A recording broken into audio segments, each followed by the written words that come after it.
You might be doing something like a portfolio, which is a collection of things that of samples of work throughout the year that show that your child is progressing. Mm-hmm. Like with a really young kid or someone with fine motor problems, you can show the progression of coloring within the lines, or you Mm-hmm. can show writing skills. And Yeah. that's a whole nother Yes. how to do all this stuff is a whole nother thing. And actually I have um, and to keep track of yourself, you might your stuff like that, you might want to put together, and I encourage you to, what's called a student education plan. Yep. We And spent that all last phrase, month talking about those. So yes, lots of resources on that. oh, I'm sorry, you talked about it when? Last month, that was our main theme Oh, all that's right, month. that's right. Yep. Mm-hmm. So the student education plan, if you have one, it helps you keep track of these things, and then you kind of know what you're doing. If you don't mind, I will share Yep. a sheet that I have, a Yeah. goals. This is a goals worksheet that I created. And if you are interested in having it, just let me know. I've Hmm. given it out to my list a few times, and it's part of a course that I created for an SCP. Um, but what I did was you start with your goal. So you put your goal at the top up Okay. here, and Mm-hmm. then at the bottom, you have your present level. That means this is where your child is functioning right now. Yeah. And then you can make notes on what curriculum you're using, any Mm-hmm. accommodations you're given for the goal.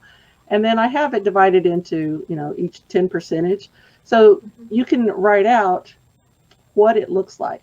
So if my That's child is great. trying to color Mm-hmm. within the lines, when Mm-hmm. will it be considered 30% better, 50% better, or Hmm. 100%, Mm-hmm. or 30% accomplished, 50, or writing skills or speech or whatever. Whatever. And Yep.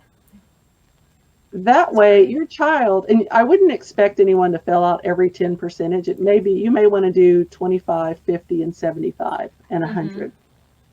And your child may not ever get to 100, or at least 100% for the next 3 years. And Mm-hmm. so, but if you can get them to 50%, Right.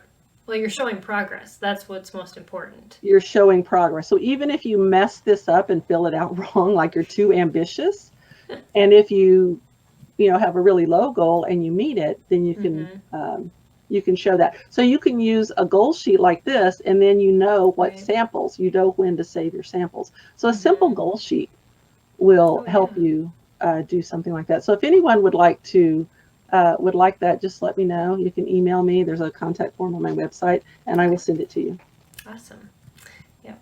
So if you're listening to the podcast, you definitely have to see that form. That's pretty slick and easy to use. It looks like, and especially if you live in a state where you do have to prove that progress, that's an extremely helpful thing because then you can just include samples of work and write in that, and that's really all you need to do. So that's awesome. Yeah, you have your goal, and then you have your Mm-hmm. samples. Yep. And I live in one of those states, so I need one of those. And so that's one of the ways that you can keep track of that paperwork. And then again, I would just use something like this, just a simple carrying file box, or if Yeah. you have a Uh huh. filing system that you already use. And I have samples. What I'm doing is I have a shoebox. Okay, my boys have size 12 feet, size 13, Oh, and they're big they're big boxes. shoe boxes. So they fit Yes. an 8.5 by 11 piece of paper in them. So I just have, Wow. or you can use a box from copy paper, the Mm-hmm. perfect size. And I throw all our schoolwork in there.